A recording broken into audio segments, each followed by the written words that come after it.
Hello everyone, the Skilled Roy here, back with another Legends of Runeterra custom cards video, and today we finally have the latest contest winners. So for those of you who don't remember, the contest was to take a keyword from the previous contest, which was to make a new keyword, and then sort of use that to sort of make your own set of cards based on the same regions as the previous ones. Basically, it was my idea of sort of making you sort of build off of something that's currently existing, but from other custom designers, rather than something that's already in the game. Overall, it was a really cool prompt. I think a lot of people really enjoyed it. We had a lot of entrants come in, a lot of people voted, a lot of great times. So let's hop right in and see the winners. Okay, so in third place with 6 total votes is entry number 16 by Hackacat. This was a really cool set using the keyword Inspire, which was anytime someone attacks alone, you get the bonus to sort of activate there. Now, Inspire in particular is really interesting because, first of all, I'm a little biased. I was the one who made Inspire last time. I didn't make the cards based on it, but I made the keyword. And the keyword is basically my idea to sort of get people to sort of figure out when the best time is to hold units back, as well as sort of attack solo.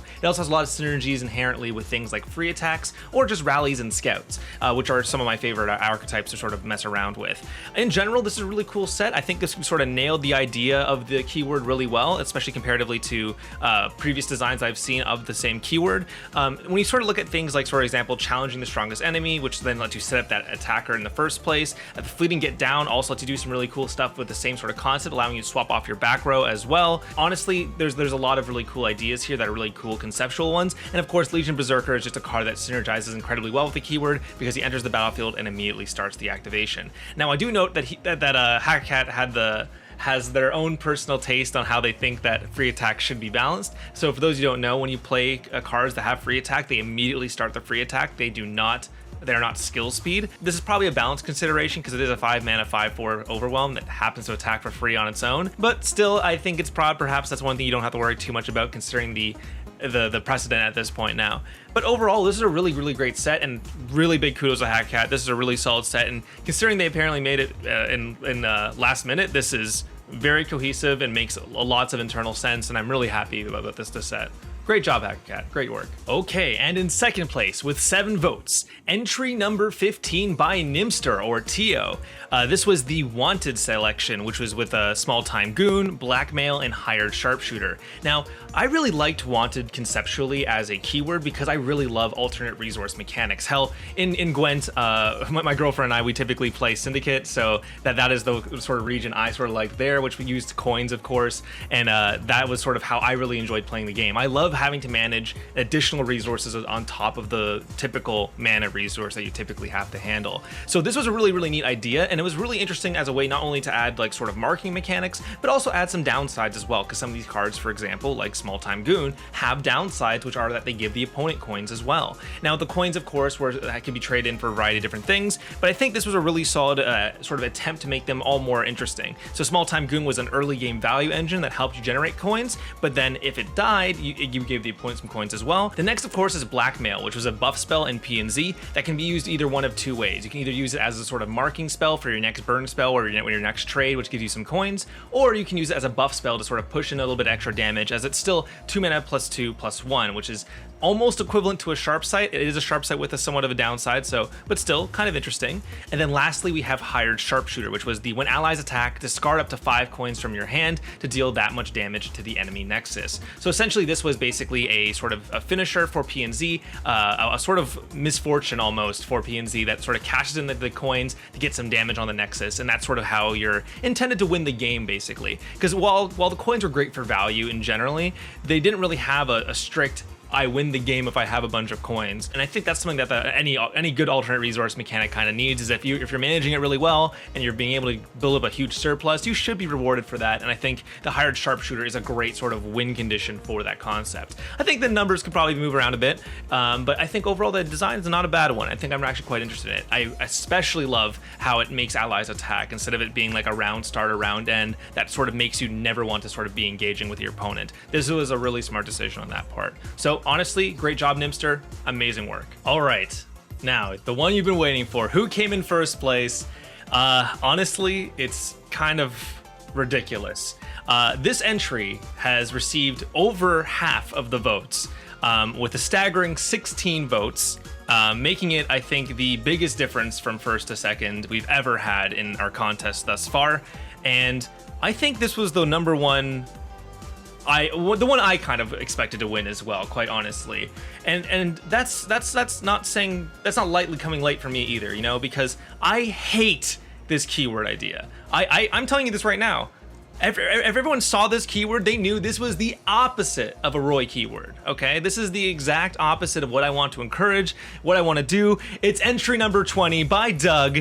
It is the defend keyword with Diamond Golem, Shadow Spirit Protector, and Shadow Striker. Doug is a new winner, so congratulations. Please let me know for your special role in the Discord what color you want, what the title you want it to be, etc, etc, etc. We'll talk about it a little bit after. But this was an incredibly cool set that really sort of made defend more of an interesting choice. So when I talk about how much I hate defend as a keyword, right, it's not usually because I'm talking about it from a like, oh, I think there should be no defensive keywords ever. I think tough and regen shouldn't exist either. No. I'm talking about it from a game stalling standpoint. Like when you have this unit on the board, it sort of tends to create these situations where you're just like, wait, the attacker kind of has all the agency with the card, right? The attacker can choose not to attack you and you just get no value out of it, right? Like there's a lot of situations where you're kind of just like, oh man, that's kind of bad, right? But what Doug did here, which was intelligent, was made each of these defends not something that is just an obvious upside. They made these all something that has a dramatic, interesting, and unique use, right? So for example, Diamond Golem, you can't really use it as an aggressive card because it's going to be healing the opponent every single turn if you're trying to defend with it, because it's a 4-mana 6/5. However, Shadow Spirit Protector, for example, will be a powerful unit when it eventually decides to defend and use lifesteal, but it's going to die that turn as well. Meanwhile, Shadow Striker attempts to sort of try to dodge the main weakness of Ionian ephemeral units, which is that you never have a defensive turn. Well, now you can play it on turn 2, defend with it when they try to do a huge open attack into you, and then next turn you can still be pushing out your tempo with your 3/3 that comes back from the grave.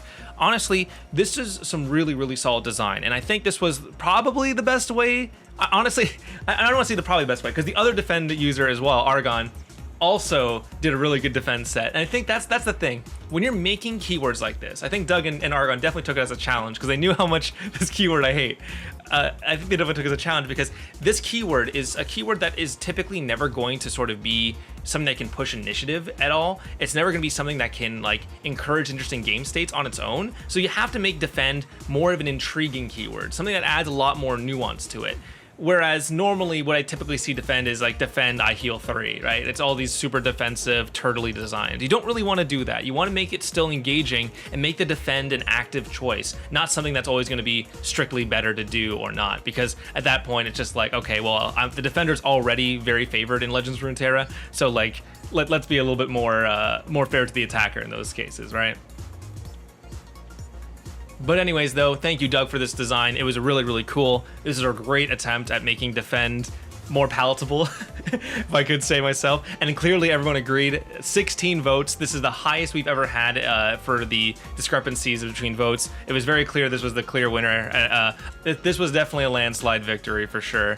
But thanks everyone so much for watching. This was the 5th contest we've had for the channel, and honestly, if you guys want to be a part of these contests, we have tons of them happening every time in our Discord. This one took a little bit longer to come out because A, I'm lazy, B, I have a ton of work, C, there's like 2 different spoiler seasons going on at the same time, so super sorry about that. But our general plan is we're gonna have some more contests and some stuff coming out maybe soon. I don't want to spoil what I have in mind. It's not gonna be a full contest, but you'll see what I have cooking just next week.